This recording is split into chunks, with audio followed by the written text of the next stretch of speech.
Мэрилин Монро – легендарная звезда Америки 50-х годов прошлого века, равнозначно сводившая с ума как простых работяг, так и президентов. Ее так и не признанные киноакадемией роли в кино, ведь голливудская кинодива ни разу не была номинирована на «Оскар», знает весь мир. «Зуд 7-го года», «Автобусная остановка», «Принц и танцовщица». В джазе только девушки.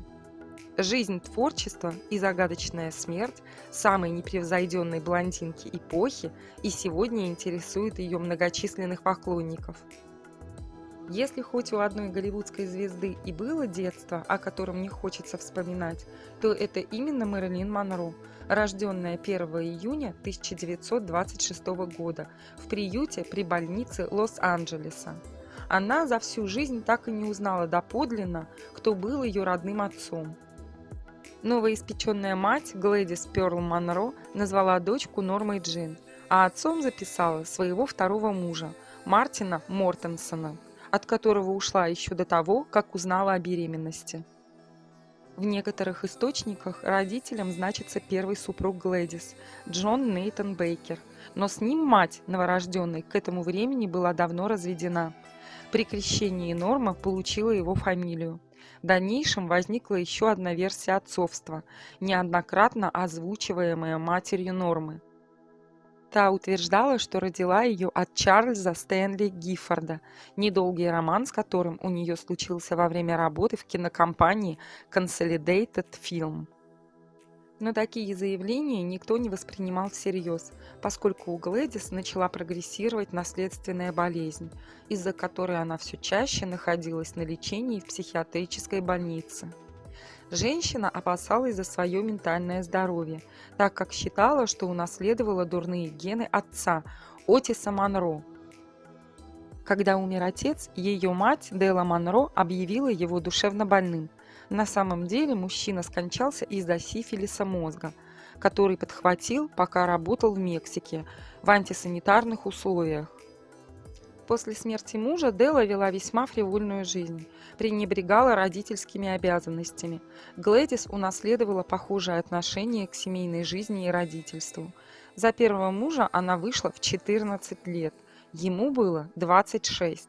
За следующие 2 года она дважды стала мамой, но быстро охладела и к супругу, и к детям, которые остались жить с отцом. Глэдис переехала в Голливуд и устроилась на киностудию помощницей монтажера. Работала под началом Грейс Маки. Они подружились, вместе снимали квартиру. Глэдис вышла замуж за Мартина Мортенсона, который, как уже упоминалось выше, наиболее вероятный биологический отец Мэрилин, но уже через 4 месяца подала на развод и вернулась в квартиру Грейс. Итак, утром 1 июня 1926 года на свет появилась девочка, которой было суждено стать самой яркой кинодивой 20 века. Глэдис и в этот раз не собиралась взваливать на себя тяжкую ношу материнства. В те годы в США была распространена практика, когда бедняки отдавали детей в благополучные семьи. Опекуны получали от государства социальные выплаты, а дети росли в тепле и были сыты. Дела посоветовала Глэдис отдать новорожденную Норму на воспитание в семью Иды и Альберту Боллендерам, уже воспитывавшим своих родных 2 детей и 1 приемного ребенка. Боллендеры не были обеспеченными, но и не бедствовали. Получая за Норму $25 в неделю, супруги честно исполняли обязанности опекунов. Глэдис порой заходила к малышке, водила ее погулять, покупала мороженое и возвращала Боллендерам, людям набожным и строгим, запрещавшим в своем доме любые развлечения. Больше всего на свете Норма ждала визитов мамы. Она, по крайней мере, разрешала называть себя мамой, в отличие от подчеркнуто холодной тети Иды. Единственной отдушиной маленькой Нормы был приблудный пес по кличке Типпи. Боллендеры разрешили девочке оставить питомца, когда она пообещала, что будет ухаживать за ним сама. Но вскоре, после 7-го дня рождения Нормы, взбешенный сосед Боллендеров застрелил Типпи из-за громкого лая. После этого инцидента Глэдис забрала Норму к себе на съемную квартиру. Было бы наивно полагать, что этот случай заставит Глэдис стать хорошей матерью. Норма была предоставлена самой себе, пошла в школу, но быстро попала в разряд отстающих. Очень скоро Глэдис, между тем, лишилась большей части ежемесячного дохода. Умер ее прадедушка, с которым у женщины были хорошие отношения, и старик регулярно присылал ей деньги. Собственная зарплата Глэдис была крохотной, а тут еще дочь требует кушать. Женщина впала в беспросветную депрессию и после нескольких попыток закончить свою жизнь была помещена в психиатрическую лечебницу «Ливанские кедры», откуда уже не вышла. От приюта маленькую Норму спасла Грейс Макки, подруга Глэдис с киностудии. Она оформила опекунство, и в жизни девочки наступила светлая полоса. Грейс завалила Норму подарками, покупала ей красивые платья и не уставала повторять, какая же она красивая. Но сказке пришел конец, когда Грейс вышла замуж за Эрвина Годдарда, и ее избранник привел в дом дочь от первого брака. Грейс настаивала, чтобы Норма осталась жить с ними, но ее новый муж так мало зарабатывал, что обеспечить двоих детей они не могли. Приемной дочери больше не было места в их доме. Норма попала в приют. Грейс регулярно навещала ее каждую субботу. Когда девочке исполнилось 11, Макки забрала ее из приюта. В один из вечеров, пока Грейс была на работе, Эрвин напился и попытался изнасиловать Норму. Грейс вернулась как раз, когда он придавил девочку своим телом и пытался снять с нее одежду. Разразился скандал, причем досталось и Норме, которую Грейс приревновала к мужу. На память об этом случае у жертвы осталось заикание. Положение Нормы резко ухудшилось. Она разыскала дальнюю родственницу Иду Мартин, которая приходилась будущей актрисе двоюродной бабушкой. Грейс с легким сердцем отпустила Норму к родственникам и даже подкидывала Иде $1-другой на содержание проблемного подростка. Ведь женщина и так воспитывала 3 внуков. А проблемы действительно вскоре появились. Ида застукала Норму за запретными удовольствиями с другим внуком. Так Норма оказалась в семье Анны Лоуэр, тети Грейс. У женщины не было своих детей, так что всю нерастраченную любовь она вылила на Норму. Анна не смущала плохая успеваемость подопечной. Она считала, что для девочки достаточно научиться читать и писать, а устроиться в жизни непременно помогут красота и обаяние. Страстью Нормы был кинематограф. Она тратила все карманные деньги на походы в кино. Увы, Анна была тяжело больна, и к своему 15-летию Норме пришлось вернуться в семью Грейс и ее мужа-насильника. На этом ее злоключения закончились. Ирвин игнорировал падчерицу и не вспоминал о том инциденте. Норма сблизилась с его дочерью ББ, а также начала работать над устранением заикания, что заняло у нее 3 года. Не считая одиночества, сопровождавшие девочку с самого рождения, наложили отпечаток на всю ее дальнейшую судьбу. Не от большой любви, а от поселившейся в душе тоски 16-летняя Норма приняла предложение 20-летнего Джеймса, Джима Догерти, по разным источникам, то ли рабочего авиазавода, то ли гробовщика, надеясь в семейной жизни обрести так отчаянно недостающую стабильность и заботу. Новоиспеченный муж не дал ей ни того, ни другого и вскоре ушел в море с торговым флотом.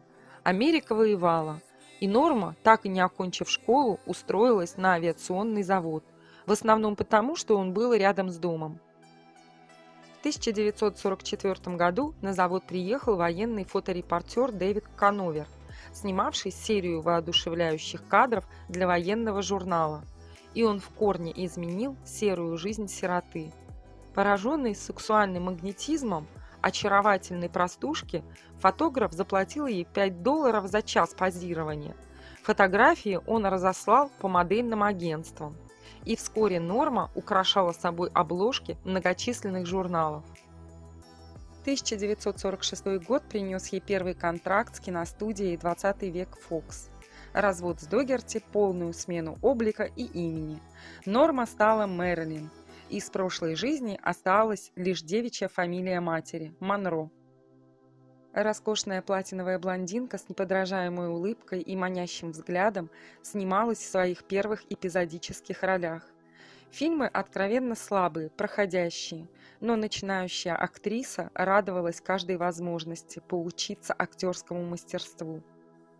Монро мечтала играть настоящие, полные драматизма роли и брала частые уроки у эмигранта Михаила Чехова, русского актера, служившего раньше в Московском художественном театре. Попутно она занималась в актерской студии Ли Страсберга в Нью-Йорке, читала по совету Чехова русскую классику.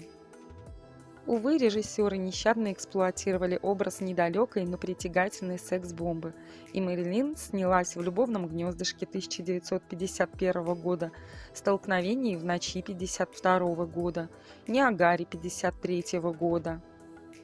Всеобщее восхищение и зашкаливающую популярность принесла ей роль в фильмах «Джентльмены предпочитают блондинок» и «Как выйти замуж за миллионера».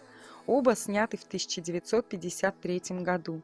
На фоне небывалого успеха, толп поклонников и ежедневных признаний в любви, Мэрилин так и осталась внутренне одинокой, опасающейся, разочарованной юной Нормой. В 1956 году Монро снималась в паре с Джоном Мюррером в мелодраматической комедии «Автобусная остановка» и впервые за актерскую карьеру номинировалась на премию «Золотой глобус». Далее актриса работала в совместном британско-американском проекте «Принц и танцовщица» 1957 год. Ее партнером и одновременно режиссером картины был Лоуренс Оливье. И вновь Монро в числе номинанток, теперь уже Британской киноакадемии, как лучшая иностранная актриса. Но приз ушел к другой актрисе. И лишь после фильма «В джазе только девушки» американские кинокритики наконец признали ее лучшей комедийной актрисой. И Мэрилин в 1960 году достался первый в жизни кинематографический приз – «Золотой глобус» за роль Душечки. Монро все же получила ту самую драматическую роль, о которой так долго мечтала. Актриса играла практически саму себя, отчаявшуюся, разочаровавшуюся в мужчинах разведенную женщину, путешествующую вместе с двумя друзьями-ковбоями в надежде найти заработок. Снималась она в картине «Неприкаянные» 1961 года вместе с эффектным Монтгомери Клифтом и все еще харизматичным Кларком Гейблом, для которого эта работа, как и для Мэрилин, оказалась последней в кино. Долгое время избегавшая серьезных свиданий, в 1954 году актриса все же отважилась выйти замуж во второй раз. Ее избранником стал сицилийский эмигрант, игрок высшей бейсбольной лиги Джо Ди Маджио, самовлюбленный и сам привыкший к поклонению фанатов. Ди Маджио никак не мог смириться с невероятной популярностью жены. Брак не продержался и года. Разрушительная ревность Джо, особенно после съемок Монро в фильме «Зуд» 1977 года, который все помнят по эпизоду развивающегося платья, привели к скандалу с рукоприкладством и последующему разводу.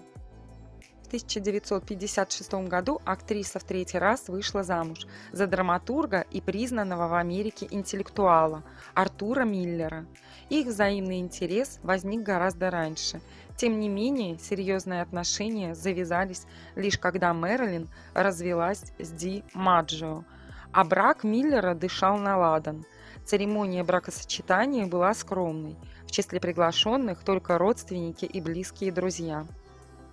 Несмотря на профессиональные успехи, какой-то злой рок висел над самой роскошной блондинкой Америки, что касалось семейной жизни, которая и в третий раз потерпела крах.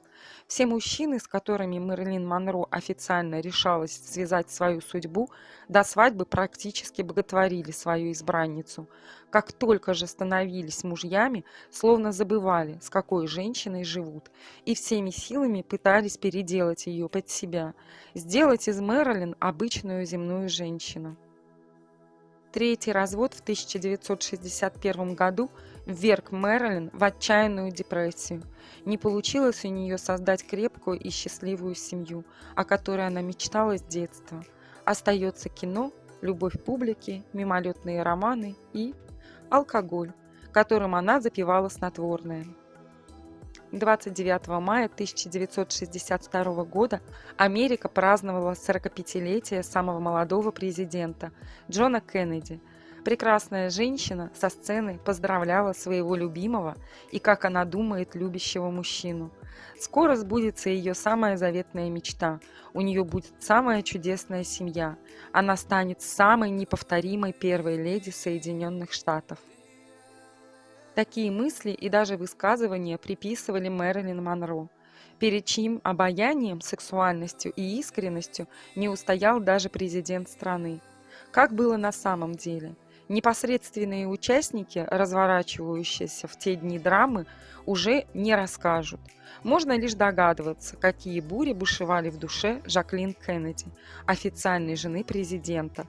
Какую роль в скорой развязке сыграл брат президента Роберт и о чем молчал сам Джон Кеннеди. Заветной мечте все равно не суждено было сбыться. Со дня рождения прошло 2 месяца. 5 августа служанка Мэрилин вызвала полицию, поскольку ей непривычно видеть свет в окнах хозяйки во внеурочное время.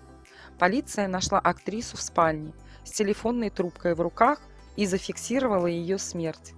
В заключении врача, которое впоследствии вызвало массу версий гибели Мэрилин Монро, было написано «Вероятно, самоубийство». Но личность предполагаемой самоубийцы такова, что поверить в официальную версию ни журналисты, ни ее поклонники не могли. Возникли слухи о причастности клана Кеннеди к смерти всеобщей любимицы, а также мафии и спецслужб, доведение ее до самоубийства личным психологом Монро. Загадочная смерть актрисы не давала покоя исследователям всех мастей.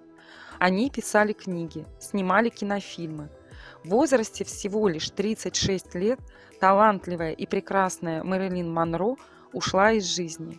С последними словами из интервью Ричарду Мерриману: «Я прошу вас, не делайте меня смешной». Образ Мэрилин Монро стал эксплуатироваться почти сразу же после ее смерти. Тысячи женщин по всему миру и по сей день пытаются быть похожими на нее, хотя бы внешне, поскольку мало кому удается понять внутренний мир актрисы, даже голливудским подражательницам, начиная с Джейн Мэнсфилд и заканчивая Скарлетт Йоханссон.